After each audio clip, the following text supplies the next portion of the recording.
Înseamnă cât de important e socializarea sau desocializat. sau desocializarea. Așa este. Ei sunt foarte îndrăgostiți, frumoși, așa, iubitori, se îngrijesc de copii, dar par mai degrabă rurali decât urbani. Da, pentru că e un curent în întreaga lume și nu e că s-au inspirat unii de la alții. Se pare că e un curent care e generat de societatea actuală. Așa. Downshifting. Exact. Lasă-o mai mole. Da, o lași mai moale, dar Da? E, ce faci? Serios, mie nu mi-a dat percepția că că ar mai fi în ritmul zilei. Nu era la curent cu multe chestii, adică dacă fericirea este un obiectiv, poate că l-ating. Domnul Bugnici, în 68 aveam 17 ani, eram în clasa a 10-a și văd pe o pagină, pe o copertă de revistă Sport, era o revistă săptămânală în sepie, Sport. Cotidianul se numea Sportul Popular, era Sport. Și pe prima pagină, pe copertă, Alina Golea, care avea 18 ani și care câștigase campionatul balcanic de gimnastică artistică. Într-o figură de aia pe bârnă. Frate, și când mi-am dat seama asta, e cu un an mai mare ca mine. Și campioană balcanic. Era și campioana României. Eu ce fac, băi, frate? Bat mingea, ca să făceam. Bat mingea și pe stradă, și pe terenul școlii, și la stadion unde eram în echipa de pitici și de juniori a clubului orașului. Mai citeam, și mai ales când mă îmbolnăveam, noroc că eram bolnăvicios, făceam amigdalită rapid și am citit mult. Așa, și eram gagici, întâlniri. Deci nu erați geniu de mic. Nu, și la un moment dat am avut o revelație. Trebuie să îmi schimb atitudinea și să încep să devin un tip relevant. Până astăzi m-a ținut această proiect. Să fiu relevant pentru alții. Ce înseamnă asta? Dom'le, când să fac ceva care să fie o valoare pentru ceilalți, să fie recunoscut. Adică, probabil că în alți termeni mai psihologici ar fi nevoie de recunoaștere. Da? Nevoia de acceptare, nu-mi dau seama. Dar eram acceptat, eram recunoscut, eram mare vedetă între liceeni. Eu făceam fotbal, handbal și basket făceam. Eram coordonator la basket. Vă dați seama? De la înălțimea dumneavoastră. De la înălțimea mea. Și volei am jucat. Până mi-a dat am făcut o contră la un trăgător de ăsta de elită. Era bun tipul ăsta și făcut profesor de sport. Era bun. Și ninge la fileu și am ținut contră și m-a dărâmat, m-a aruncat, toată lumea m-a felicitat, dar eu eram cheaun. Dădusem cu capul de parchet. Deci de atunci am zis volei nu. Dar restul le-am făcut pe toate. Așa. Întâlniri cu gagici. Eram în echipa de teatru a liceului, eram la cenacul literar și la liceu și la Casa de Cultură a orașului. Deci toate lucrurile făceam și eram recunoscut. Dar ce vă lipsea? Îmi lipsea un anumit nivel al relevanței, cred că la nivel național, dar n-am gândit-o așa atunci. Mi s-a părut fata aia a făcut un lucru pentru care a meritat să apară pe coperta unei reviste. Și de mine cine știau? Ăștia șmecherii care se plimbau pe centrul Alexandria și care mă felicitau după un meci că dădusem gol din 11 metri și toată lumea mă felicita pe mine, pe fratele meu, că eram gemeni. Venea Marcel acasă, băi, iar am primit felicitări pentru penaltiul ăla dat de tine acum 4 zile. Aveam satisfacția asta de tip egoist. O aveam. Nu. Da, o doză de narcisism, spun și doctorii că e necesară. Da, eram așa și mă bucuram de treaba asta. Dar faptul că nu era suficient de... Cred că aici a doua dimensiune a mea liderul slujitor. Să slujești pe alții. Să faci un lucru bun pentru alții. Ce faci și dumneavoastră. Ce încercăm să facem împreună. Așadar, dacă nu v-ați dat seama, suntem la una dintre întâlnirile acelea foarte speciale, când ne întâlnim cu domn profesor Dâncru Borțun, fix în momentele alea când contează mai tare. Nu le premedităm, dar se nimeresc. Înregistrăm cu niște zile înainte de o moțiune de cenzură în România și iarăși ne vedem într-un astfel de moment în care căutăm un pic de claritate, văd foarte multă lume curioasă. din când în când societatea românească intră în tribulații, are parte de un mic cutremur, mai mic sau mai mare. E ca vorba președintelui, turbulențe. Și noi trebuie să ne întâlnim.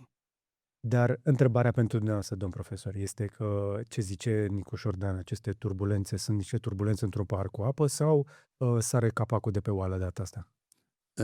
De regulă ele încep un pahar cu apă, dar riscă să ajungă într-o oală foarte mare care fierbe. Și asta în contextul european și în context internațional, mai larg.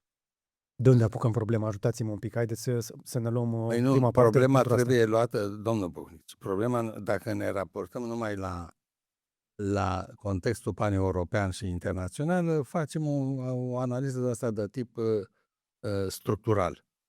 Iată cum stă situația pe domenii și pe relații între domenii și suntem deștepți, analiști. Dar există un curent, s-a numit epistemologia genetică, un curent în teoria cunoașterii care spune că până nu cunoști istoria unei probleme, n-ai cum să o înțelegi corect. Ok. O înțelegi superficial. Cunoaște istoria, evoluția și atunci îți dai seama care e natura problemei și ai șanse mult mai mari să găsești o soluție. Ori în cazul nostru actualei crize politice și economice și sociale a României, trebuie să o luăm de unde a început. Ce a început din 1989-1990. În momentul în care sistemul PCR, pile, cunoștințe, relații s-a salvat. Și s-a salvat sub o formă pe care eu am mai analizat-o la dumneavoastră în podcastul dumneavoastră, sub forma unui stat birocratic și polițienesc. E statul român din ultimul secol. De la 1918 până astăzi, noi am avut un stat birocratizat și cu structuri paramilitare care influențează evoluția lui și modul lui de funcționare. Iată de ce acest sistem s-a salvat, s-a metamorfozat ca să pară democratic, stat de drept, economie de piață. În realitate este un sistem dirijat de forțe oculte, adică forțe pe care nu le-a ales nimeni. Revenim imediat la IGDLCC după ce vă spun despre un proiect care promite mai mulți bani pentru energia ta din fotovoltaice. După cum știți, sunt prosumator de 8 ani și, la fel ca mulți dintre voi, îmi doresc și cred că merit mai multă valoare pentru energia pe care o produc și o injectez în rețea. Așa i-am descoperit pe cei de la Yellow Grid, o companie de tehnologie care vine cu o soluție interesantă. Practic, prin tehnologia lor, vor să grupeze micii producători într-o centrală electrică virtuală, un virtual power plant. Asta le oferă acces la piețele de energie, unde activează mari furnizori și poate ajuta să obțină un preț mai bun pentru energia verde produsă. Cheia sistemului stă în stocare, în baterii și în tehnologie. Cu ajutorul unui dispozitiv numit Yellow Box și a unei aplicații, pot vinde energia în momentele cu cel mai bun preț din piață. Găsiți în descriere un link către site-ul Yellow Grid și către interviul în care am discutat pe larg cu fondatorul despre cum funcționează totul. Cei de la Yellow Grid sunt la început de drum în România și vor lansa un program pilot. Vă încurajez să vă faceți propria cercetare și poate vă înscrieți pe yellowgrid.ro sau prin linkul din descriere. Mai clar și mai direct de atât, nu cred că se poate spune problema asta la nivel mare. Un lucru pe care știm cu toții, l-am mai discutat aici, noi n-am avut lustrație. Noi nu am scos securiștii și comuniștii de la putere. Exact. Au rămas acolo. Dar din când în când această politică de clan, de cum să vă spun, de castă. Știți cu cine seamănă ăștia? Mi-a venit acum câteva zile metafora asta. Seamănă cu niște vaci care își beau singure laptele. Nu fac lapte pentru alții, fac lapte pentru ele. Acești oameni conduc țara în interesul lor, pentru bucuria lor și pentru plăcerea lor, de multe ori plăcerea jocului, să știți, nici nu mai mult, pentru că au suficient de mult acumulare financiară, economică, în termen de putere, în care nu... Da, bucuria jocului, cum spunea regretatul Dinu Patriciu. Da, zice, ne-am jucat, ne-am simțit bine. Mă hazardez dacă spun că în 30 și ceva de ani s-au acumulat în acest sistem zeci de miliarde de euro? Da, o bogăție fabuloasă. Numai că din când în când poporul român începe să nu mai suportă și încearcă să schimbe ceva. Din când în când apar oameni curajoși care vor să schimbe ceva. Unii din naivitate, alții din curaj asumat. Ce înseamnă asumat? Alții din oportunism. Revin imediat și la oportunism. Toată lumea îmi spune că e asumată. Deci, haideți să lămurim ce înseamnă asta. Conștientizezi consecințele faptelor tale, inclusiv consecințele negative asupra ta și ți le asumi.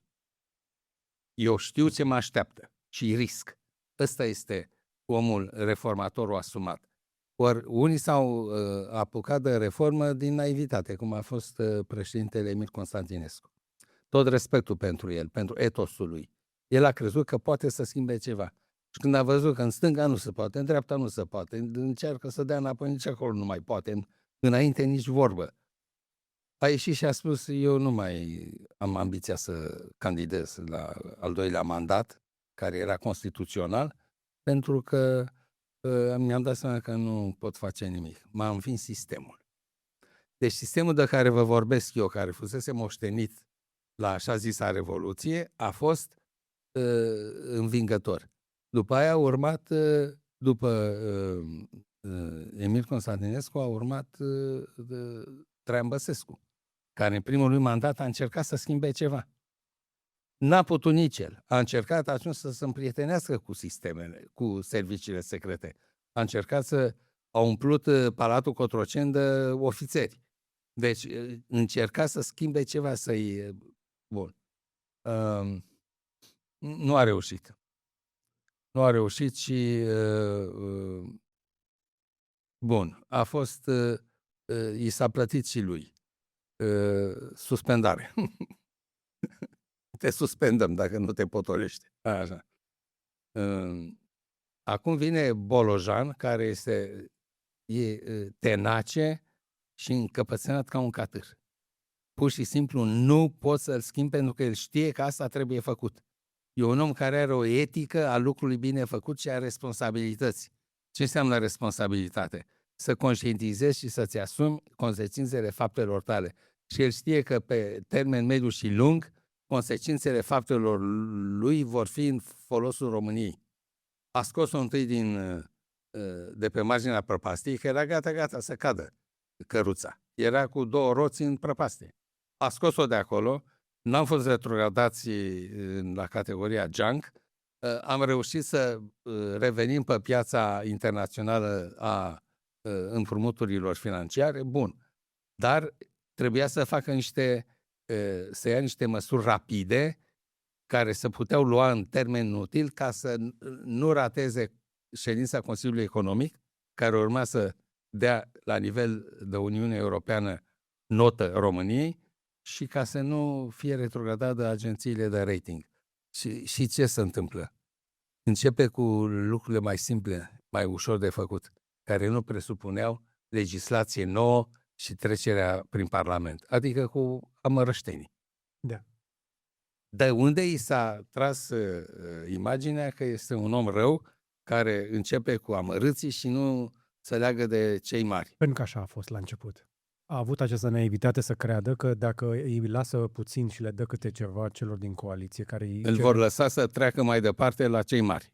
Pentru că în 2025, prin protocolul de guvernare, împreună cu PSD-ul, ei trebuiau să reformeze 20% din birocrația din sistemul public. Până la urmă au fost doar 10%. Care erau pe hârtie. Da. Care erau pe hârtie, pentru că înțelegerea nu a fost cu 20% de pe hârtie. Erau 20% real. Posturile ocupate. Da. Da.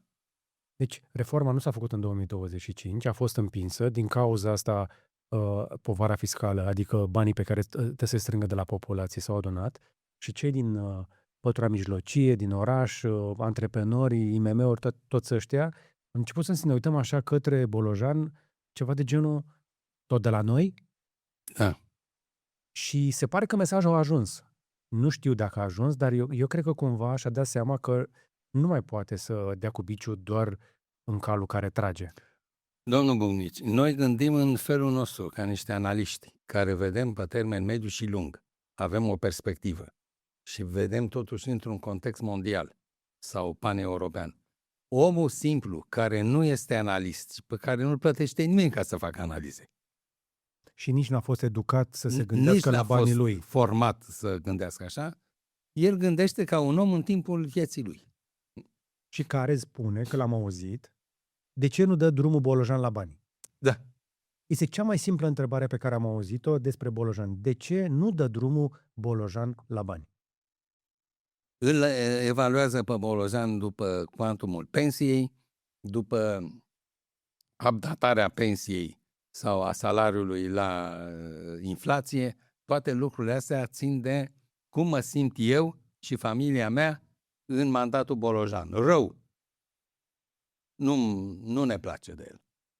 Sunt oameni, însă, dacă vedeți pe rețelele sociale cei care dau like-uri la mesajele pozitive, laudative și încurajatoare pentru Bolojan, pentru ministrele astea, ministresele astea, doamnele astea curajoase care fac treaba acolo unde s-au dus, există o susținere populară destul de mare. Surprinzător de mare, pentru că Da. PSD-ul a venit să ne spună fix opusul, cum că, de îndată ce a fost anunțat Oana Gheorghiu viceprim-ministru, primul lucru au ieșit la atac împotriva ei. Da.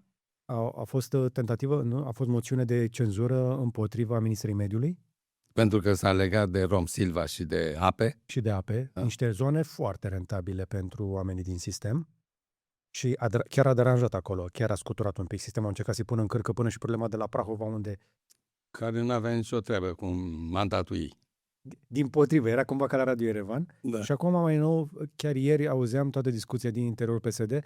Vreau să aveți un pic mai mult context în legătură cu doamna Stoiciu, care este senator PSD și care și-a anunțat demisia din partid din cauza alianței cu AUR. Femeia asta este setată să gândească social-democrat. Ea, din tinerețe, a făcut studii politice, știe ce înseamnă social-democrația, a condus Fundația Friedrich Herbert în România, care a fost înființată și finanțată de Partidul Social-Democrat German, care a fost la conducere 20 de ani după al doilea război mondial. Germania arată cum arată pentru că a avut o conducere social-democrată foarte înțeleaptă, deșteaptă, inteligentă. Această fundație a fost condusă, country director, li se spune, da, în termenii de business, de Victoria Stoiciu. Femeia asta a făcut niște evenimente extraordinar de interesante și educative pentru clasa politică, pentru tinerii oameni politici. Am participat și eu de multe ori, m-a invitat la aceste evenimente pentru a face o educație social-democrată. Din păcate, la vârful partidului, așa zis social-democrat, n-au pătruns oamenii formați de ea. Oamenii ăia n-au avut nicio șansă. De ce? Știau prea multe și gândeau în termen de doctrină social-democrată. Ori cei care conduc, da, gen Olguța Vasilescu și Claudiu Manda, sunt complet pe din afară, n-au treabă cu social-democrația. Au treabă cu privilegiile și cu puterea. Și cu de populism. Populismul e mai mult un instrument. Da. Ei nu sunt populiști în firea lor. Ei doar în cot de soarta oamenilor simpli. Dar și-au dat seama că dacă spun lucruri care sunt plăcute auditorului, adică minte-mă, dar minte-mă frumos, iau succes. Și sunt destui oameni în țara asta care să lasă mințiți. Numai să fie mințiți frumos. Da, dar uite ce frumos arată Craiova și ce frumos e târgul ăla de Crăciun. Asta aud. Are o echipă bună acolo și eu nu contest că ea este un bun administrator. Nu cunosc de aproape fenomenul. Poate că are un city manager foarte bun.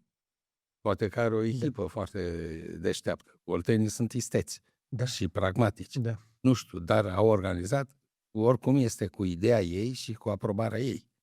Deci orientarea este bună. A știut ce să facă să scoată acest oraș din anonimat. Dar asta nu validează tipul de discurs pe care l auzim de acolo. Nu. Tipul de discurs este în urmă cu 35 de ani.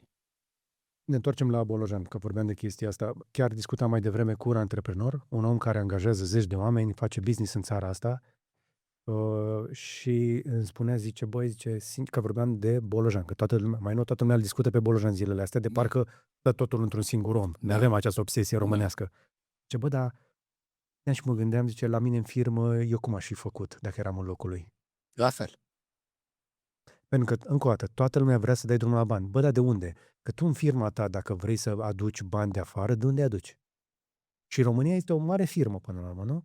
În firma asta, noi cum aducem bani de afară? Cum facem să aducem bani de afară în contextul actual? Pentru că eu nu am auzit nici de la Grindeanu, nici de la Simion, că sunt singurii care ne spun că trebuie neapărat să schimbăm șeful guvernului. Ok, vrei să-l schimbi ca să faci ce? Care-i planul? Cum vrei tu să aduci mai mulți bani în afacerea asta? Nu au un proiect alternativ. Asta este rău. Pur și simplu vor să-l schimbe pentru că el este garanția finalizării reformei. Mai greu sau mai ușor, mai devreme sau mai târziu. El ar finaliza reforma. Asta înseamnă reforma CEAUR-ilor, consiliilor de administrație, unde sunt niște sinecuri pur și simplu imorale, oameni care câștigă bani pe nimic. Easy money, cum spun Ne americanii. explicați cum arată? Că le-ați mai auzit, le-ați mai văzut de aproape. Da, sunt niște consilii în care niște oameni sunt membri cu o bonificație foarte importantă și care trebuie să se ducă o dată pe an la ședințele adunările generale ale acționarilor. Și să semneze pur și simplu ca primarii. Da. Pentru asta iau bani. Și acolo sunt băgați tot fel de nepoți, nepoate, cumnate, amante. Deci e o întreagă încrângătură de asta de paraziți, de rozători, cum spunea Bolojan. Așa. Păi, în momentul în care a vrut să se lege de întreprinderile cu capital majoritar de stat, da? Și de listarea lor la bursă, în momentul în care a vrut să se lege de consiliile de administrație, au pus la cale, ca într-o dramă shakespeariană, au pus la cale sacrificarea lui, ca să își păstreze aceste privilegii. Date recente oficiale, 2025-2026. Da. Vicepremierul Oana Gheorghiu a anunțat că avem 1502 companii de stat. 230 la nivel central, sub nivelul ministerelor, care toate au consilii de administrație, Da. și încă 1272 la nivel local, sub autorități locale. Vă dați seama ce pătură parazitară înseamnă asta? Doar că am mai venit după aceea de la Ministerul Investițiilor, ca și mai multe, sunt 1880, știi că. Cifra reală. Noi nu știm câte firme are statul român. Prin comparație, că am mai vorbit aici, inclusiv cu cofondatorul Partidului Aur, și el este de acord că România are, deci câte am zis, dacă ar fi 1500, are cu cel puțin 1490 și ceva în plus față de câte ar trebui să aibă. Da, da. Este o formă de căpușare, ăsta e termenul folosit mai nou, eu zic parazitare. De la Eminescu încoace vorbim de grupuri sociale parazitare. Dar ei spun căpușare. E căpușat statul, de fapt. Statul român, în principal bugetul lui, este căpușat de aceste grupuri de interese. Și, domnul Bunis, imaginați-vă, puneți-vă puțin în locul lor. Sunt niște oameni care au interes fundamental pe valori materiale, nu pe valori spirituale. Paranteză, dați un pic înapoi, când ai mai vorbit despre valorile astea, felul în care gândesc oamenii, paradigme, tot felul din astea, din discuțiile anterioare cu domnul profesor Borțan. Sunt de acord. Deci gândiți-vă că ei sunt pe valori materiale, nu spirituale. Gândiți-vă că ei gândesc pe termeni scurt, în cel mai bun caz pe termen mediu. Pe termen lung nu-i duce mintea și nici nu interesează. Un om politic n-are interesul să gândească mai mult de 4 ani. Pentru că pe el interesează să fie realist data viitoare. Sunt oameni care și-au făcut un loc în societate care înseamnă case cu mai multe niveluri, 3-4 mașini în garaj, copiii la studii în străinătate, care studii trebuie să fie plătite în continuare, că e pe bani, concedii în străinătate, în locuri foarte frumoase, și toate lucrurile astea, fiți nu pe muncă și pe merite personale, pentru că asta le găsești în sistemul privat. pe bugetul statului român. Ăștia sunt paraziții care au un mod de viață și-au întărit, și-au consolidat un mod de viață care li se pare normal. Știți că am mai vorbit ce înseamnă obișnuința. Obișnuința e periculoasă pe de o parte că îți falsifică percepția asupra lumii, asupra realității, și pe de altă parte că se ascunde. Se ascunde sub ce? Sub ideea de normalitate. Așteptați-mă un pic să înțeleg ce este la oamenii ăștia, pentru că noastră ne mai intrați în instituție. S-au obișnuit. Ce înseamnă asta că s-au obișnuit? Pentru că se duc la se pare normal să aibă ce au. Și dacă vii și spui că asta în Consiliul de Administrație n-ai ce căuta acolo, ți se pare că tu vii cu o treabă anormală. Pentru că e împotriva obișnuinței lor. Înțelegeți? Tot ce înseamnă obișnuință li se pare normal. Este naturalizată.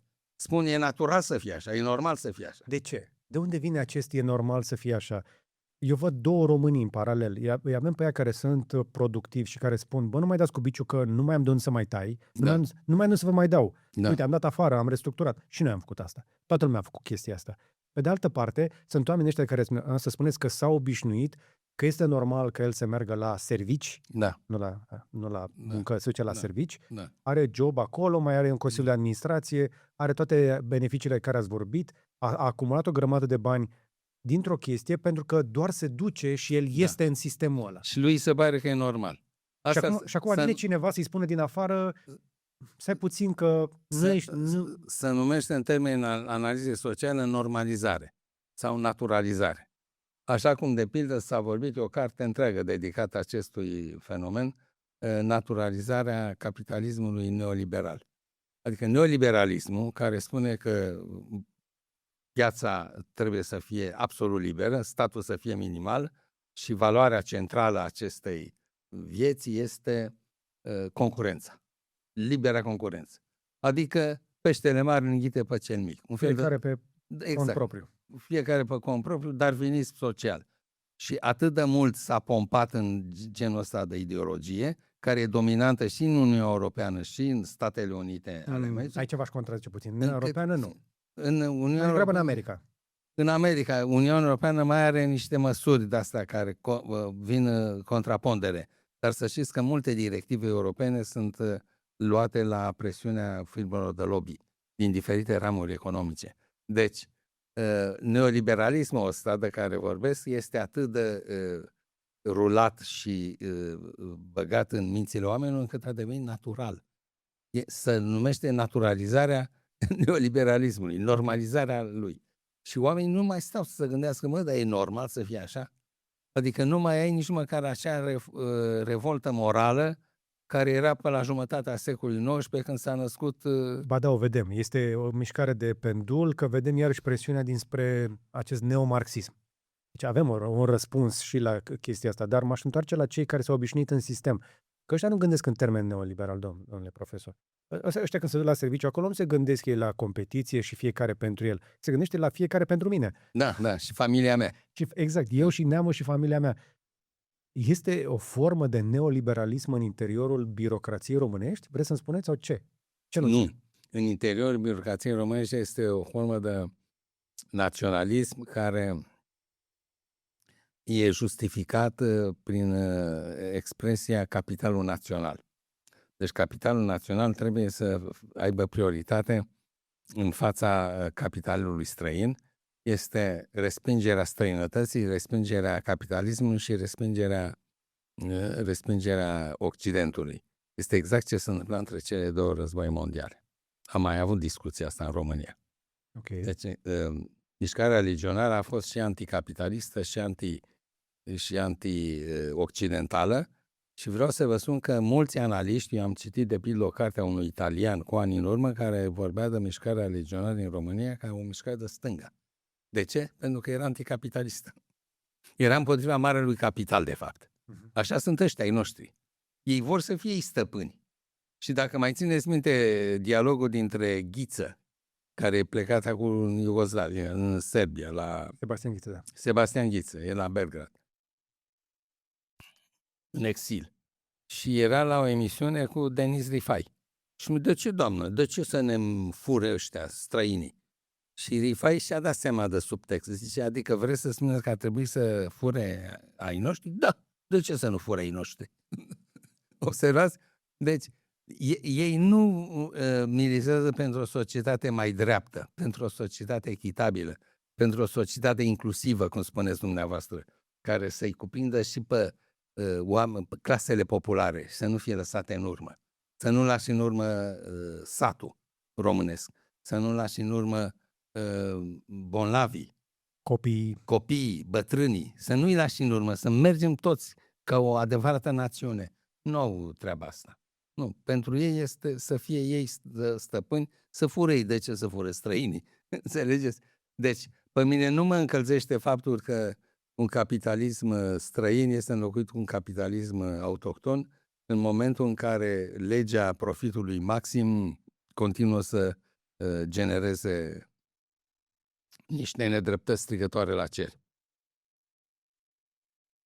Genul ăsta de naționalism de care îmi spuneți, ascultam și mă gândeam că îl vedem inclusiv în zona de justiție. Da. Justiția face parte, din păcate, din acest sistem de care vă vorbeam, care a fost moștenit de la ceaușism. Ceaușismul ce a fost? O formă de neostalinism. Acum, la ce asistăm? La o formă de neoceaușism. Adică?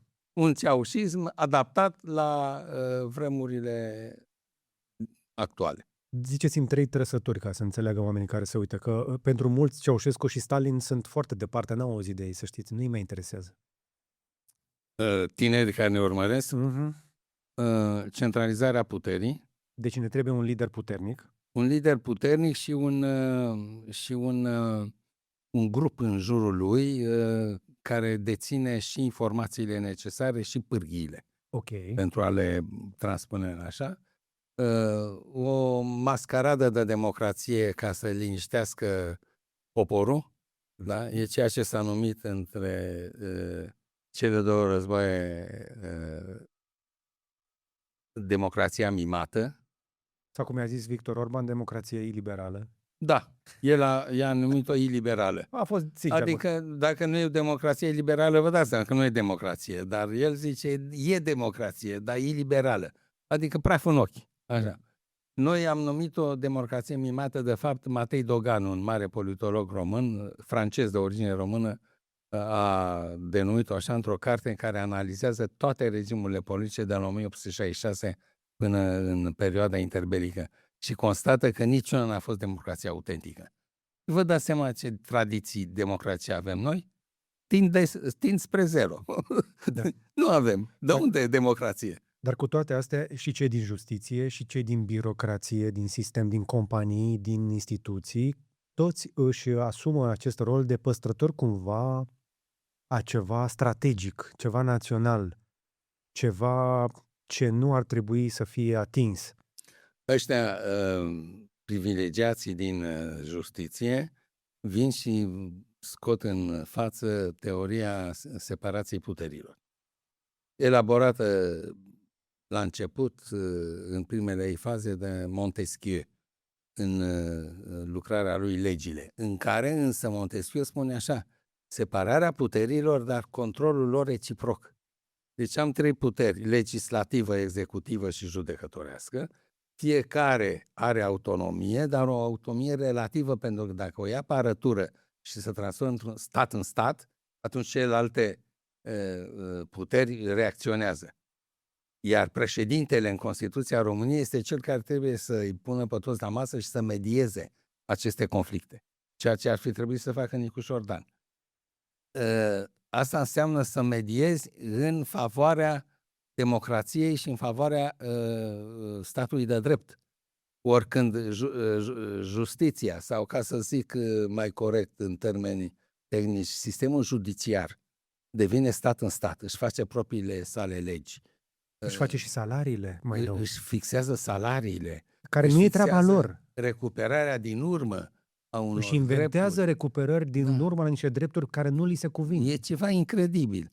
Nu mai zic de pensiile alea speciale și de toate privilegiile inaugurate de ministrul Valeriu Stoica într-o perioadă grea pentru sistem, pentru că nu aveau oameni.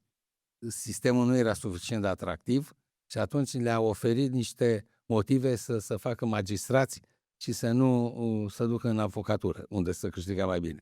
Dar ca să ții lucrurile astea și în perioada în care statul nu mai are bani, să ții în perioada în care poporul... Ba să sporești veniturile acestor oameni în condițiile în care vezi clar care e situația economică. Și că poporul geme sub sărăcie și din lipsă de bani pentru medicamente.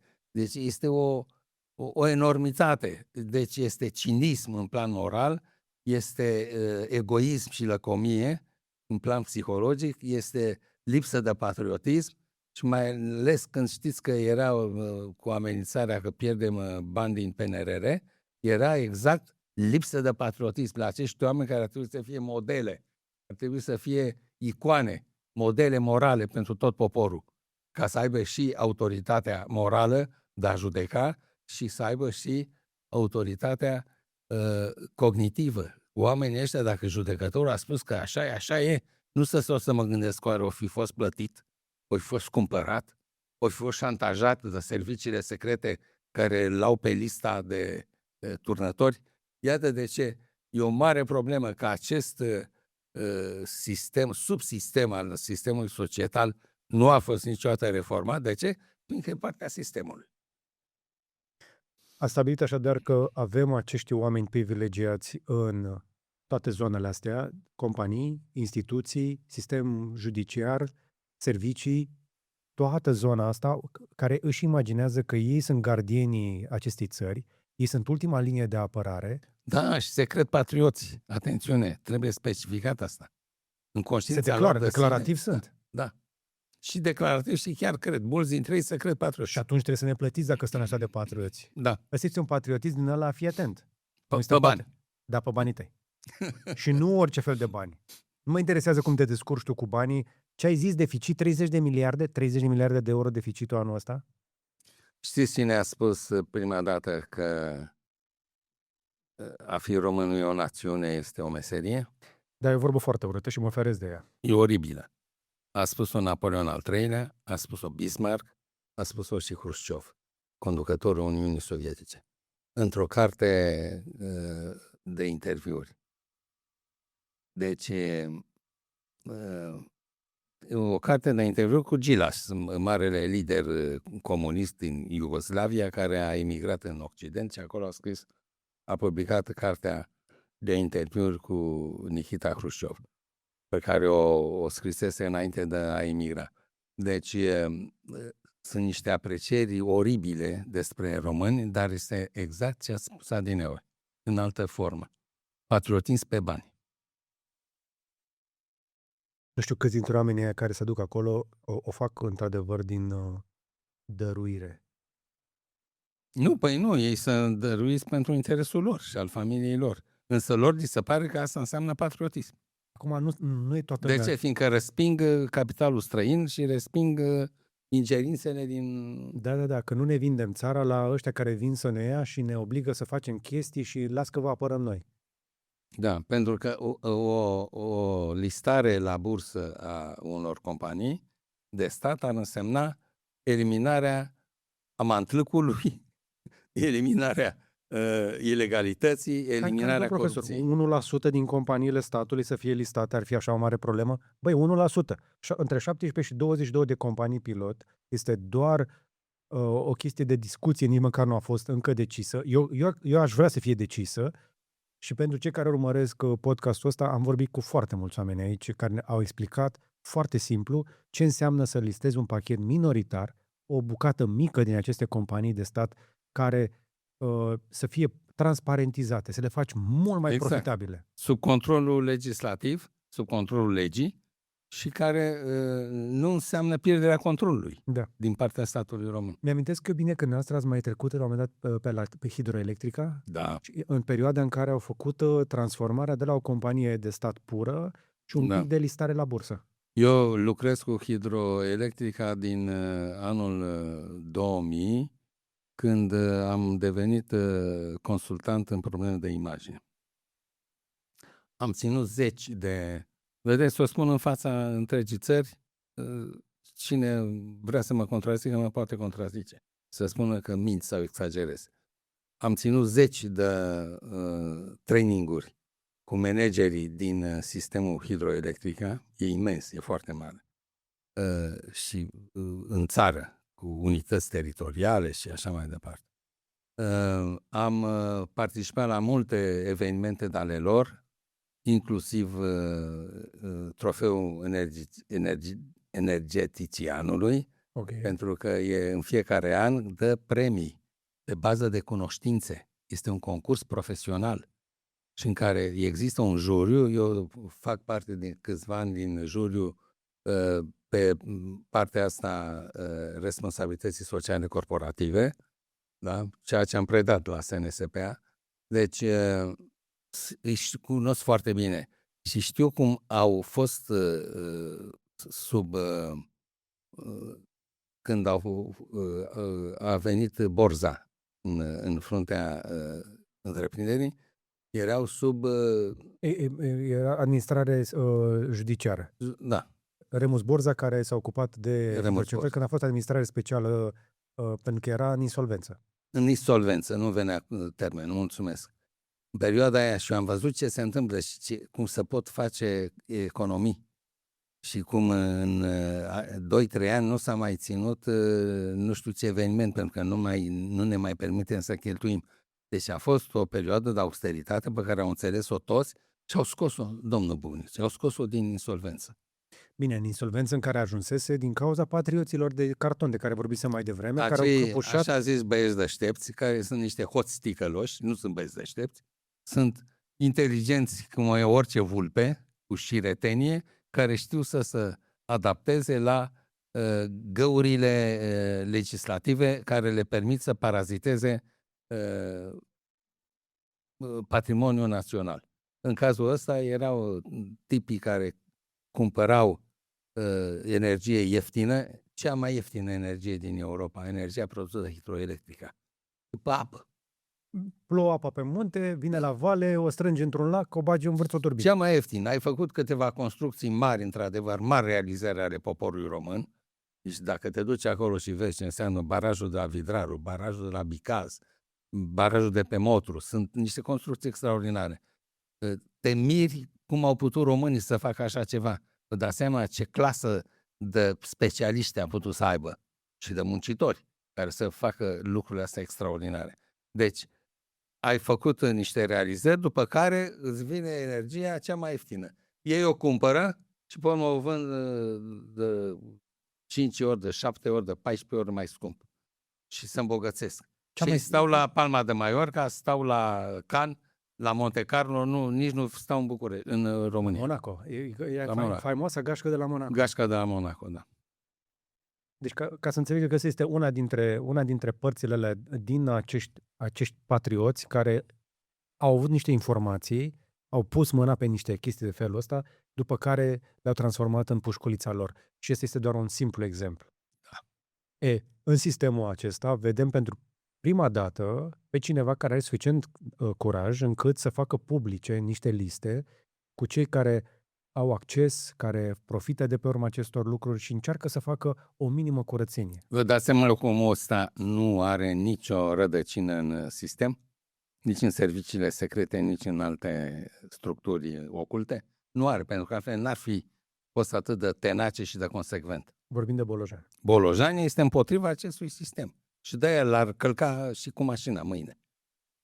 L-ar distruge, pentru că vine împotriva moralei lor, împotriva modului lor de a vedea lumea, împotriva meritelor pe care și le asumă. Insist pe ideea asta. Imaginați-vă, da, personajul ăla care, pe de o parte, vine în fața oamenilor și le spune eu trebuie să fiu aici pentru că eu vă apăr, și pe partea cealaltă se duce și fură efectiv din averea acestei țări, care până la urmă, barajele alea, ca cel mai simplu exemplu, nu le-a făcut niciun PSD-ist.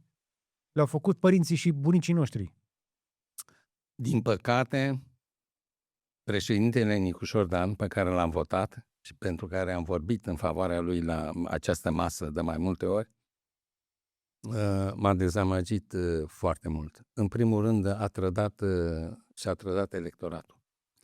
Oamenii care l-au votat în 2025 l-au votat pe un program de reformă socială, de reformă a acestor privilegiați de reformă, de depolitizare a statului, a instituțiilor administrației publice.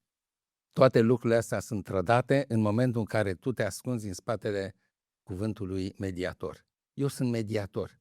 Nu ești doar mediator. Dacă ai fi doar mediator, ai fi un simplu funcționar de stat. Tu ești președinte ales la urne. Ești un om cel mai votat om din România. Exact, ești un om politic care ai în spate aspirații, speranțe. Ai milioane de români care te-au votat. Milioane de români care și-au pus speranța în tine. Deci tu ai o responsabilitate politică imensă și tu vii și faci pe mediatorul, dând apă la moară unor oameni ca Olguța Vasilescu și Grindeanu. Vă dați seama ce trădare este aici? Și ce trădare de tip Iohannis. Exact ce a făcut Iohannis când s-a întors spre PSD și a renunțat la USR. De ce? Pentru că era un partid puternic reformist în momentul ăla. Dar nu aveți nicio reținere astăzi. Nu. Bine, n-ați avut niciodată, da. Nu. Dar păreți așa calm, răbdător până când... Până când mă simt revolta morală. Pentru că este vorba de a-ți respecta cuvântul. Domnul Bunici... Care-i cuvântul, domnul profesor? Cuvântul este când le-a spus în noaptea în care s-a anunțat rezultatele alegerii, a ieșit în fața primăriei capitalei și a spus: vom schimba această societate, dar împreună cu dumneavoastră, împreună cu societatea civilă. Și oamenii îl aclamau. Vă dați seama ce promisiune gravă și acum evită schimbarea?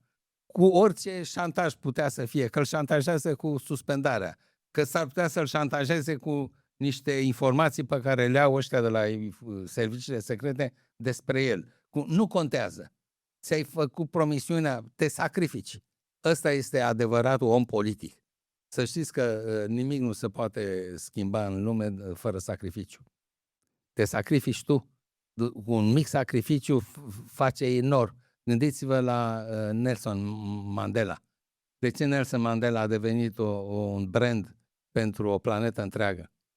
Și în anul 2000, când s-a făcut un sondaj la nivel mondial, care ar merita să fie într-un guvern mondial, el a fost votat de marea majoritate a votanților premierul, șeful acestui guvern, Nelson Mandela. De ce?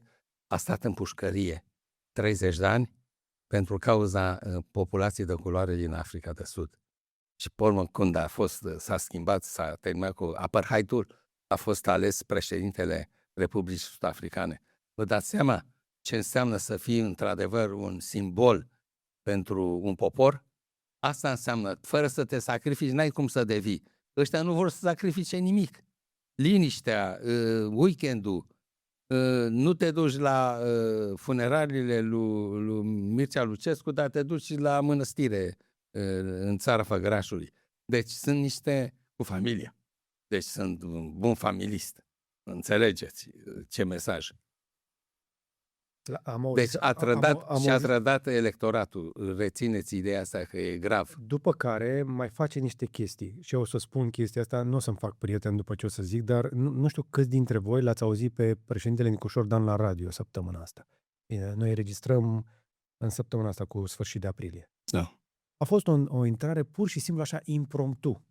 Hai să vedem, să-l sunăm pe președinte, zic prezentatorii de la radio în direct. Hai să vedem dacă ne răspunde. Și îl sună. Și ce să vezi? Președintele răspunde și intră în conversație cu animatorii de la radio și, vai, dar ce întâmplare, președintele chiar ne-a răspuns.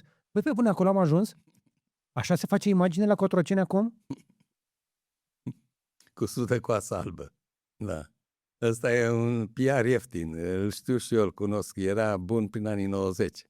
Când învățam, făceam primii pași în relații publice. Reforma justiției, am văzut cum s-a terminat, da? Că a început și s-a terminat foarte repede, cu niște numiri foarte controversate în parchete. Cu un procuror general care, în primul rând, că nu e intelectual. Unul care vorbește, eu ca și jurist, scuzați-mă, aia nu și-a terminat studiile. Asta este exprimare de semidoct. Ce e aia eu ca și jurist? Eu ca jurist spun următorul lucru. Da. Deci nu-mi place stilul ei. Da. Pe urmă cum s-a bâlbâit și n-a reușit să spună nimic coerent în fața comisiei de examinare. Pe urmă, veștile care vin dinspre organizațiile neguvernamentale, cum a ascuns probe, nu că le-a ascuns. Datoria ei de magistrat era să le transmită mai departe celor care se ocupau de fenomenul văzut acolo. Ea săclizea, râdea când vedea cum să vă spun, agresiune sexuală și relații sexuale între doi bărbați. Dar pentru că... Din zona clericală chiar. Din zona clericală, dar pentru că persoana respectivă, fața bisericească, era o căsătorise pe dumneiei și a vrut să-l protejeze, nu a trimis mai departe. Că zice, dosarul meu era pentru hărțuire sexuală a minorilor, ăla nu era minor. Dar înțelegeți, dar era de fapt un viol acolo. Da. Deci lucrurile astea sunt abominabile. Îți vine așa și tu o pui, spui că o cunoști foarte bine și că o accepti. Nu doar asta. Președintele a spus public și clar că el are mult mai multe mai multe informații decât noastră, de 100 de ori mai multe informații. Păi, domnul Bugnici, dacă le are de la duhovnicul dumnealui, da, care e un preot ortodox din țara Făgărașului, sau de la avocatul care e consătean cu soția dumnealui și care are tot așa niște vederi de-astea foarte mistico-religioase, ortodoxiste, scuzați-mă. Depinde de unde ai informațiile. Și dacă nu spui de unde le ai, înseamnă că e un semn de întrebare. Ori le ai de la servicii secrete și atunci n-am de ce să te cred, pentru că serviciile secrete sunt cinice, ori de la niște oameni care nu au legătură cu mandatul tău, cum l-ai câștigat. Dar există o ieșire din acest impas. Le faci publice informațiile alea dacă sunt atât de importante, încât să iei o astfel de decizie critică pentru sistemul judiciar. Asta înseamnă transparența. Asta e unul dintre obiectivele cu care și-a câștigat mandatul. Îmi spunea onestitate, transparență și așa mai departe. Iar apoi vine partea de reforma statului, care nu se întâmplă, care este amânată, care a fost asumată și nu s-a întâmplat și l-am văzut totuși pe Claus Iohannis în câteva accese de curaj în care parcă se dusese nu doar în guvern, s-a dus la un moment dat și la CSM la o ședință. Păi, da, în primul mandat a fost și a luat rolul serios de președinte ales. Președintele ales care se poate prezenta, poate să-și anunțe prezența într-o ședință a Consiliului Superior al Magistraturii. Haideți să le explicăm celor care ne urmăresc că vorba dumneavoastră, o mare parte a lor sunt tineri și care n-au apucat să aibă o educație politică de tip de ăsta ca la manual. Sunt două tipuri de republici prezidențiale. Sunt două tipuri de republici prezidențiale și parlamentare. În Republica parlamentară, președintele este ales de Parlament. În momentul ăsta, el este un înalt funcționar de stat sau un demnitar. E președintele statului. Este mai mult decorativ, cum se întâmplă în Italia, cum se întâmplă în Germania. În Ungaria. Sau în Ungaria. Există însă și republici prezidențiale în care președintele este ales direct la urne, cum e Republica Americană sau cum Republica Franceză. Acolo, președintele este un om politic foarte important, e cel mai important om politic. Pentru că este cel mai votat om din țară. Da. Are cea mai mare legitimitate și are încărcătura, bagajul de speranțe și de valori politice cel mai important. România este o republică semiprezidențială. Deci, președintele este ales la urne, ceea ce îi dă o mare legitimitate, dar nu are suficient de multe pârghii pentru a influența viața politică, pentru că cei care au făcut Constituția, da, marele Iorgovan, care se autointitula Părintele Constituției, s-au gândit să nu-i dea lui Ion Iliescu prerogative prea multe. Pentru că s-au gândit la o persoană și nu la viitorul României, au limitat atribuțiile constituționale ale președintelui. Cu toate acestea, fiind ales la urne, Nicușor Dan este și om politic. Și el trebuia să intervină să spună, nu, eu sunt pentru reformă. Eu sunt pentru acest om care are încăpățânarea și curajul să taie în carne vie cu bisturiu acolo unde sunt privilegii, sinecuri și corupție. Haideți să explicăm încă o dată lucrul ăsta, pentru că sunt oameni care se uită și zic, da, de ce comentați că este legal ce face PSD-ul? Da, este legal. Dar nu e moral. Eu despre asta vorbesc. Critica mea întotdeauna a fost morală, domnul Bunici. Eu nu am partipilul de astea politice. Care e diferența? Păi, dacă nu ești moral, n-ai nicio legitimitate politică. Și nici juridică. Atențiune, valorile juridice se bazează pe valori morale. Și de ce se sancționează juridic furtul? Pentru că în morala creștină să nu furi e o poruncă. Și mai mult decât atât, vă ascultam puțin mai devreme, la începutul discuției noastre, când vorbeați despre socialdemocrație. Pentru mulți, probabil, este cunoscut, puțin poate că încă nu știu, Uniunea Europeană este fondată pe aceste valori. Da, așa s-a și spus. O Europă socială. Shaban Delmas și cei care au contribuit la întemeierea instituțională a Uniunii Europene. Nu, din păcate, au câștigat tot mai mult teren firmele de lobby, care fac lobby pentru corporațiile multinaționale. Și politica Uniunii Europene, de-aia este contestată în multe țări de partidele de extremă dreaptă. Pentru că ei au acolo un adevăr. Da. Uniunea Europeană nu mai este o Uniune a patriilor, cum a fost definită la început, a devenit aproape în exclusivitate o Europa a corporațiilor.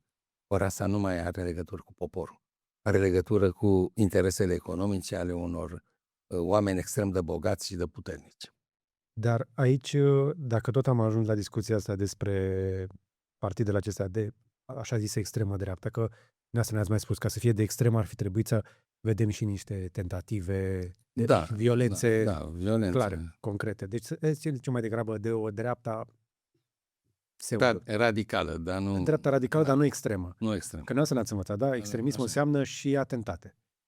Cu toate astea, în Statele Unite, vedem că populismul s-a împrietenit cu dreapta asta și au încercat să facă un cap de pod în Europa, care tocmai ce a cedat, odată cu dispariția lui Victor Orban de la Budapesta. Da, dar se pare că este recuperată Bulgaria prin alegerile care au fost de curând și unde a venit președinte al Bulgariei, un tip care spune că va dezvolta relațiile cu Rusia într-o paradigmă pragmatică. Ce înseamnă asta? Adică vrea gaze și petrol. Așa? Iar în România este o mare bătălie acum. Pentru că tot ce am discutat până acum trebuie pus în cheia aceasta. Okay. Lupta dintre forțe politice din afara României.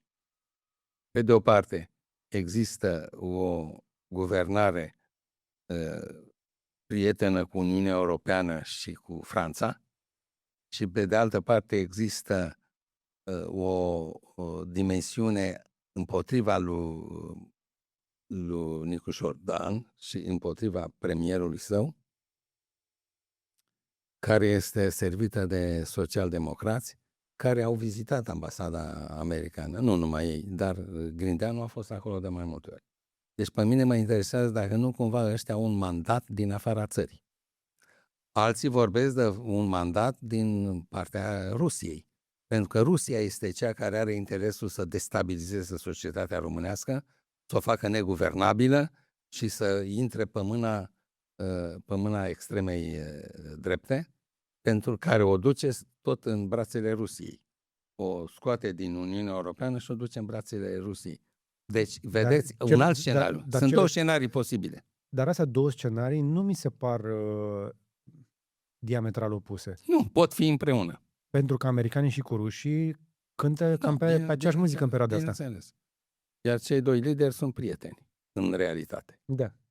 Iată de ce România este încă o dată sfâșiată de tendințe la nivel european și mondial și trebuie să înțelegem lucrurile astea. Deci dumneavoastră speculați că ar exista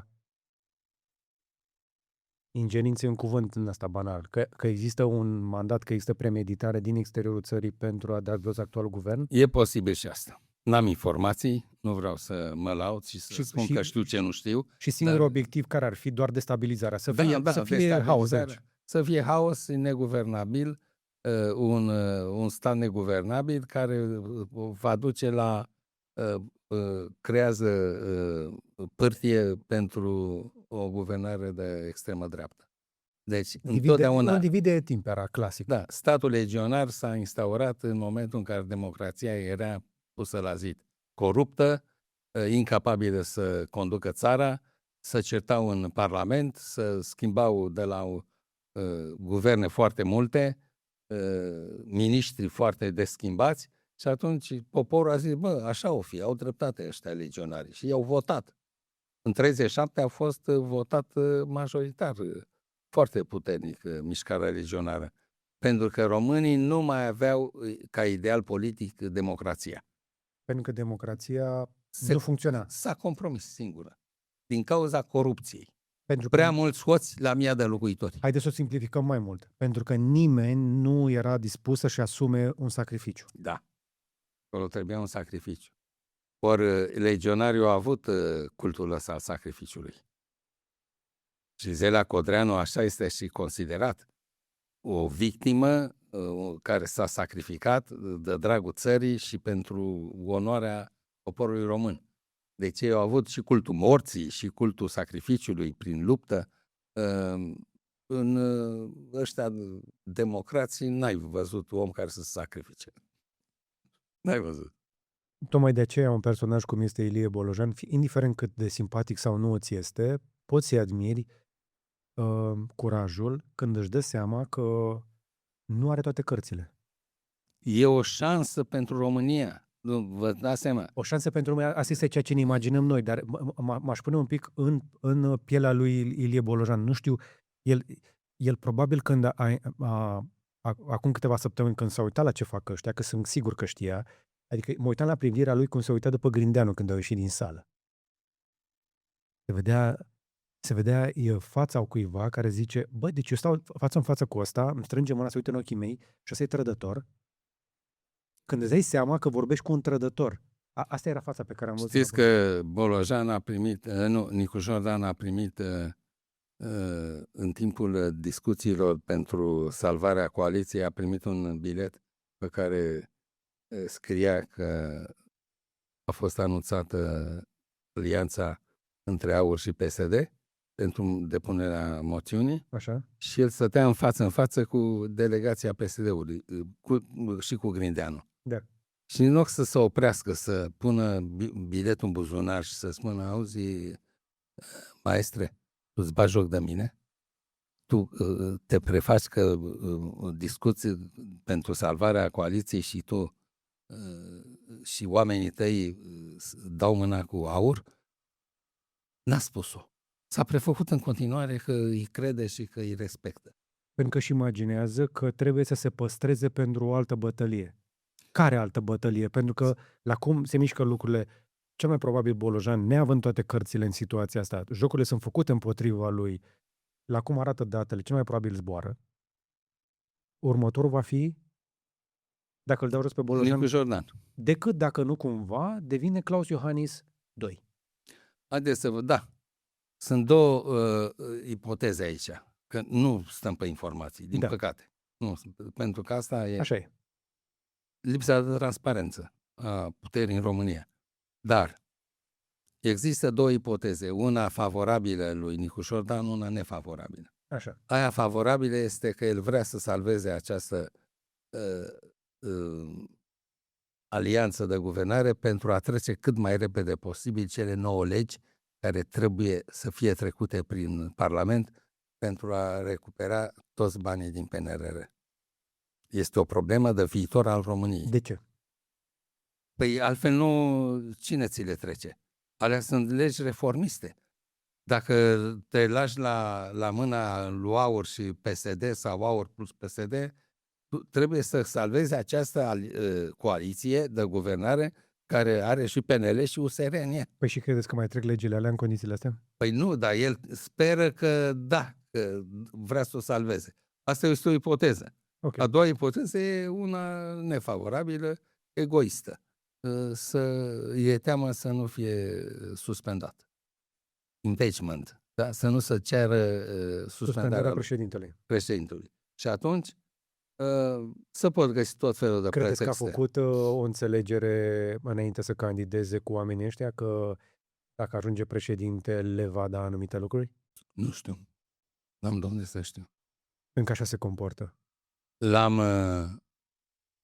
L-am votat, mi-a fost simpatic, îmi plăcea o anumită consecvență morală. Întotdeauna am admirat oamenii care sunt, cum gândesc, așa vorbesc și tot așa acționează. Și mi se părea un om de integritate morală. M-a invitat de mai multe ori la niște evenimente organizate de Primăria Bucureștiului, când era primar general.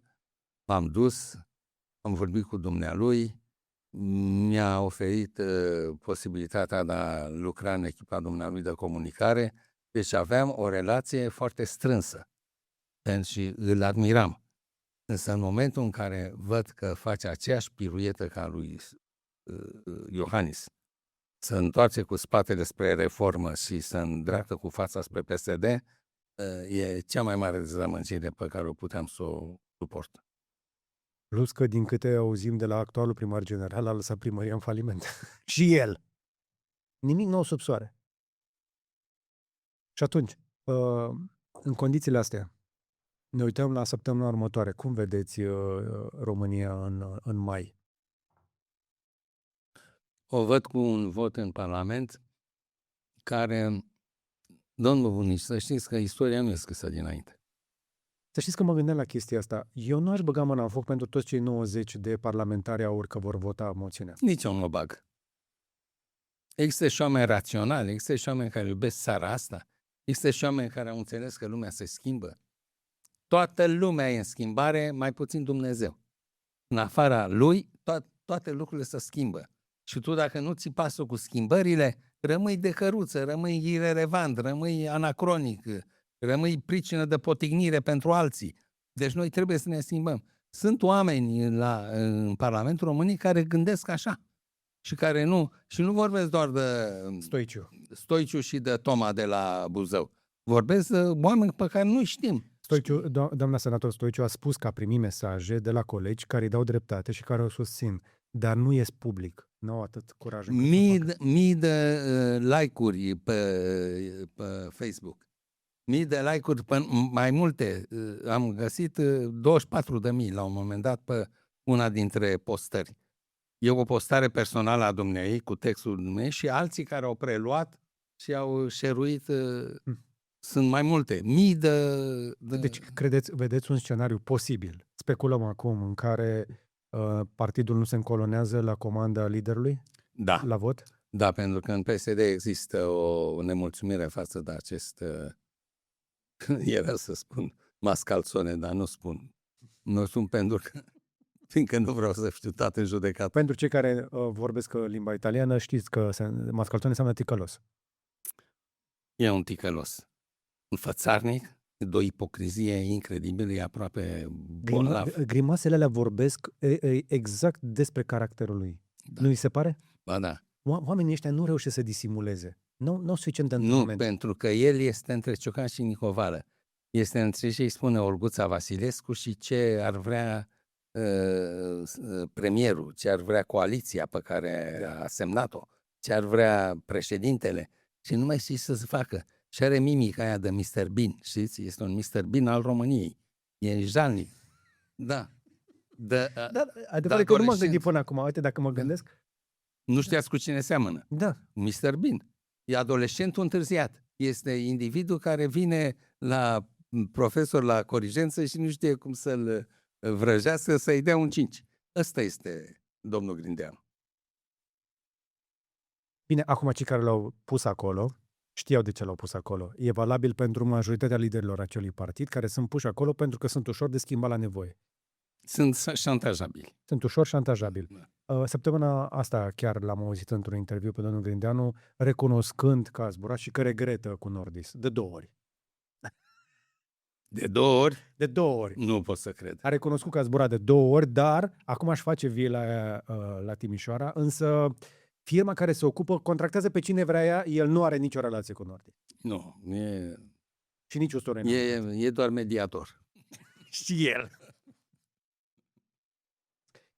Pe partea de aur, am vorbit aici la masa asta, fix înainte de dumneavoastră, săptămâna trecută, cu domnul Lulea.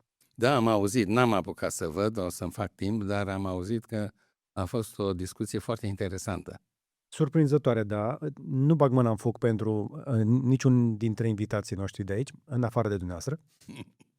Mulțumesc. Dar în cazul domnului Lulea am avut într-adevăr o discuție interesantă, însă am rămas cu niște concluzii spre final. Cei care au avut răbdare să vadă până la final, l-am întrebat despre această posibilă alianță cu PSD-ul și nu a negat-o, dar în paralel, domnul Lulea vorbește deschis despre această greșeală pe care o face George Simion aliindu-se. Credeți că și pe partea de aur s-ar putea să existe, nu știu, oameni care să nu voteze în colonat, ca să nu zic trădători? Oameni care trădează un partid care a trădat. Exact. Ne place trădarea, dar... Da. S-ar putea să existe. Pentru că nu toți oamenii intră în vria asta în gândirii colective. Știți ce e gândirea colectivă? Sunt mai multe gândiri inautentice. Le-a inventariat profesorul Andrei Marga într-o carte apărută prin 2010 la editura Academiei. Se numește Teoria argumentării. Și el spune așa că există o gândire superficială, cea care leagă idei de-a gata, des idei reçues, cum spun francezii, idei primite de-a gata. E gândire inautentică, fiindcă tu nu gândești cu capul tău, gândești cu ideile altora și joci un fel de puzzle. Există o gândire desiderativă, wishful thinking, da? Am mai vorbit despre ea la dumneavoastră, care mă duce spre concluziile pe care le doresc. Pentru astfel de oameni, adevărul e ceea ce e convenabil. Le convine, e adevărat, nu le convine, spun că e fals. Există o gândire mitică, în care în loc de argumente și dovezi empirice, pui mituri, povești, așa, și există și o gândire colectivă, care este, devii prizonierul grupului din care faci parte. Un fel se numește contaminare mentală. Ajungi să gândești cum gândește grupul, adică partidul. Se întâmplă un fel de câmp electromagnetic în care tu ești prins și numai. Și am văzut oameni pe care știam, deștepți, inteligenți, cu simț critic, autonomi, cu gândire liberă. După 2 ani de la intrarea în partid, nu-i mai recunoșteai. Gândeau la fel ca toți ceilalți. Incapabili să mai gândească cu mintea lor. Asta este boala gândirii colective. Eu vreau să spun că nu toți sunt așa. Eu l-am cunoscut mai bine pe domnul Toma, primarul Buzăului. Dumneavoastră știți ce om interesant e? Inginer de formație. Om care are realizările lui personale. Este și un mic antreprenor și care a fost ales cu mare majoritate de buzoieni pentru lucrurile pe care le-a făcut ca primar. N-are treabă cu aceste fetișuri ale liderilor de la PSD. Cu aceste idei primite de gata pe care le mestecă și le tot mută și n-are treabă. Da, dar aceiași votanți care l-au votat pe domnul Toma, l-au votat și pe domnul Ciolacu. La Consiliul Județean. Nu e cum sunt alegerile pentru primar. Da, dar fix acești președinți de Consiliul Județean acolo sunt se votează pe partid. Păi da, pe partid. Și președinții de Consiliul Județene, li se mai spune în teritoriul șeful județului, sunt oameni care învârt sume importante și funcții și ei controlează liderii de partid. Da, din păcate așa este. Adică dacă vreți să înțelegeți cine conduce de fapt PSD-ul sau PNL-ul, trebuie să vă uitați la președinții de Consiliul Județene care sunt membrii acestor partide. Așa zic și baroni locali. Exact. Iar cei care sunt la vârful partidului sunt niște păpuși. Țineți minte din bâlciurile populare. Bâlciu, da? Când venea Bâlciu în sat sau în oraș, mergeau țăranii la Bâlci și se distrau nemaipomenit la teatru de păpuși. Vasile și Vasilica se băteau, se certau. Vasilica îl bătea pe Vasile cu mătura și țăranii râdeau de se prăpădeau. se bucurau, fiindcă mulți recunoșteau scene de la ei din casă, cum se duc amețiți și nevasta le dă câte o stacoalcă. Deci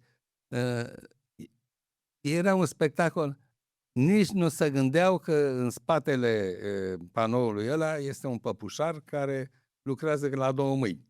Și Vasile și Vasilica, tot el e. Înțelegeți care e problema României? E același păpușar. Sistemul de care vorbeam, care e un sistem birocratic și polițienesc, pe care l-am făcut imediat după Marea Unire, fiindcă n-am fost în stare să gestionăm o Românie mai mare, România gogoleasă, cum spune Blaga. N-am fost în stare să gestionăm această mare diversitate de tradiții pe care am avut-o. Transilvania, Bucovina, Basarabia și vechiul Regat. Avem toate semnalmentele unei democrații într-adevăr fragmentate în declin. Dacă te uiți inclusiv după metricele la care se uită economiștii, suntem o economie în care nu ar merita neapărat să investești dacă chiar vrei să-ți se întoarcă banii la ceea ce vedem în momentul ăsta. Și atunci, cum vedeți dumneavoastră ieșirea din impasul ăsta? Indiferent ce se întâmplă la votul ăsta, eu prefer să-mi păstrez puțin optimism. Nu i-aș da mai mult de 20% lui Bolojan că poate să reziste acolo, decât dacă nu cumva ceva se întâmplă în perioada asta, până pe 5 mai. O să vedem. Să dea Dumnezeu să se întâmple ceva. Sperăm într-un șoc. Să se ridice Nicușor Dan din Jilțul de la Cotroceni și să ne binecuvânteze cu un pic de mediere. Da, ceva de genul ăsta. Da. Să-și intre în rolul de om politic. Dar dacă nu, Bolojan, lăsăm așa pe seama legității leneșe, vom avea mulți ani de acum încolo de suferit și până nu vom trece prin calvarul unei dictaturi de dreapta, numită democrație iliberală, așa, și cu simpatii pentru Federația Rusă și pentru... Adică cam tot ce vor foștii generali de securitate. pensionați de vreme, Tineri, dar încă activi și așa, da? Pentru că oamenii ăștia au crescut într-un astfel de referențial ideologic. Mama Rusie. Deci sunt tineri, au pensii mari, n-au nevoi imediate, se plictisesc, se întâlnesc, povestesc. Apropo de pensiile lor, să știți ce urma, da? Acum, dacă era lăsat să guverneze. Pensiile din servicii. Pensiile speciale din servicii, din poliție și din serviciile secrete. Am zis despre chestia asta, am făcut un material când am vorbit că judecătorii sunt doar începutul, pentru că, într-adevăr, ei au fost doar începutul acestei reforme. Păi v-ați fi așteptat ca acest sistem să lase pe Bolojan să-și facă treaba? Nu. Iată de ce vor să schimbe. Eu sper din toată inima că cei care se vor duce să voteze în Parlament vor fi cu responsabilitatea la ei, cu gândirea critică la ei și cu patriotismul la ei. Și dacă asta se întâmplă, aud un scenariu în care ar urma 2-3 ani foarte grei pentru România, cu o probabilitate destul de ridicată. Noastră, cum vedeți următorii 2-3 ani? Probabil că va fi o perioadă de multă suferință care ne va maturiza ca popor. Avem nevoie? Păi avem nevoie. Noi suntem un popor imatur. Și doar așa învățăm? Da. Învățăm din suferință. Istoria ne dă lecții.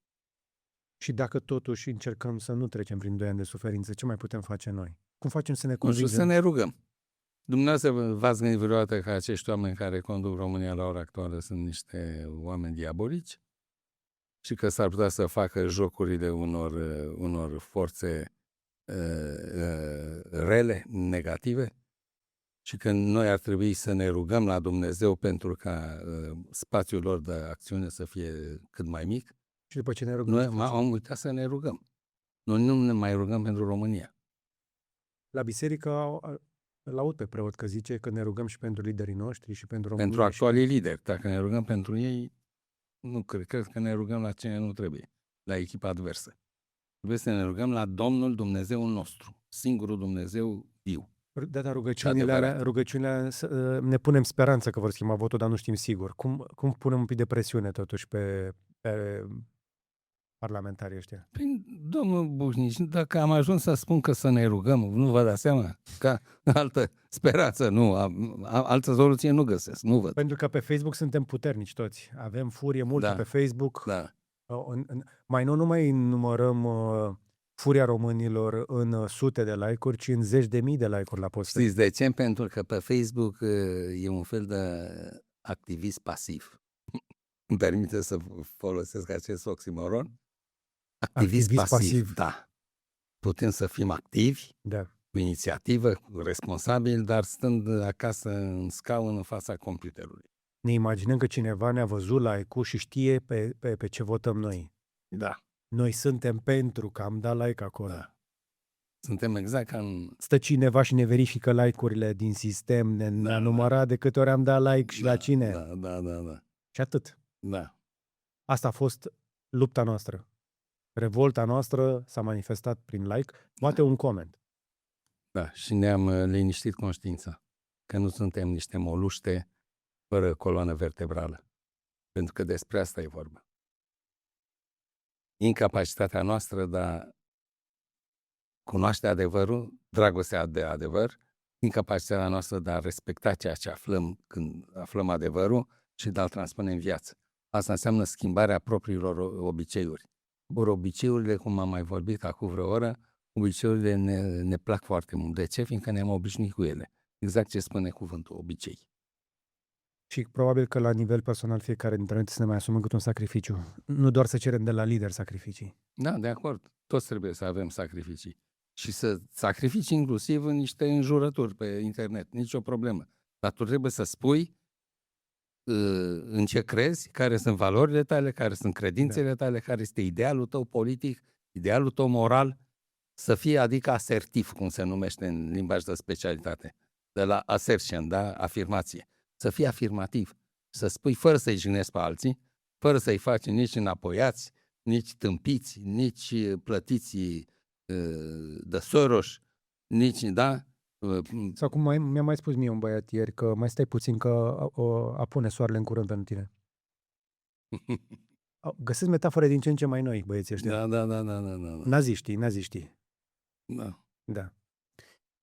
Profesor, nu știu, putem încheia într-o notă optimistă? Ne spuneți când scoateți următoarea carte?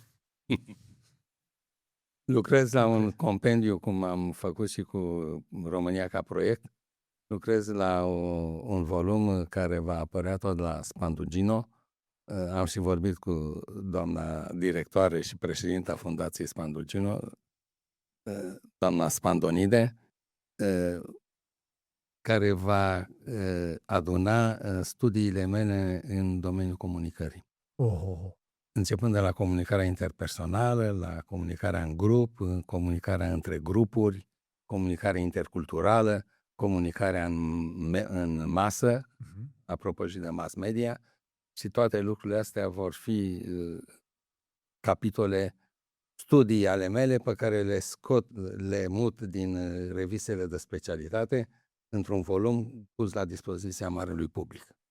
Cu mare generozitate puteți să aflați despre toate lucrurile astea și aici pe canalul ăsta de YouTube, unde pe parcursul timpului ne-am văzut de prea puține ori față de câte mi-aș fi dorit eu. Și o să ne mai vedem. Și sper eu să ne mai vedem. Nu vă smulg acum o promisiune, dar sincer m-aș bucura să ne vedem o idee mai des. Știu că sunteți un om ocupat, dar... Cu mare plăcere. O să vedeți și la comentarii oameni, o să vă spună chestia asta. Eu vin cu mare plăcere la podcastul dumneavoastră, dar îmi face mare plăcere să vă văd, să vă întâlnesc personal. Între timp ați văzut că am mai făcut câte ceva pe aici, mai avem și niște fotovoltaice noi. Poate data viitoare vă încărcăm baterii. Da, sunteți unul dintre oamenii care își pun programul în aplicare. Da, chiar lucrez în fiecare zi la planul meu. Vă mulțumesc încă o dată. Le mulțumesc celor care s-au uitat. Ca de obicei, trebuie să vă reamintesc că aceste podcasturi sunt susținute în primul rând de voi. Adică de oameni ca tine, care apasă pe butonul Join sau alătură-te sub acest clip video și de membrii plătitori. Încă o dată. Noi răspundem în fața voastră, nu în fața lor, dar cred că te-ai lămurit deja. Vreau să-i mulțumesc încă o dată domnului profesor, vă mulțumesc și vouă dacă v-ați uitat. Mai puteți da un like, un share, vă puteți abona dacă n-ați făcut-o deja, însă până data viitoare să vă fie numai bine.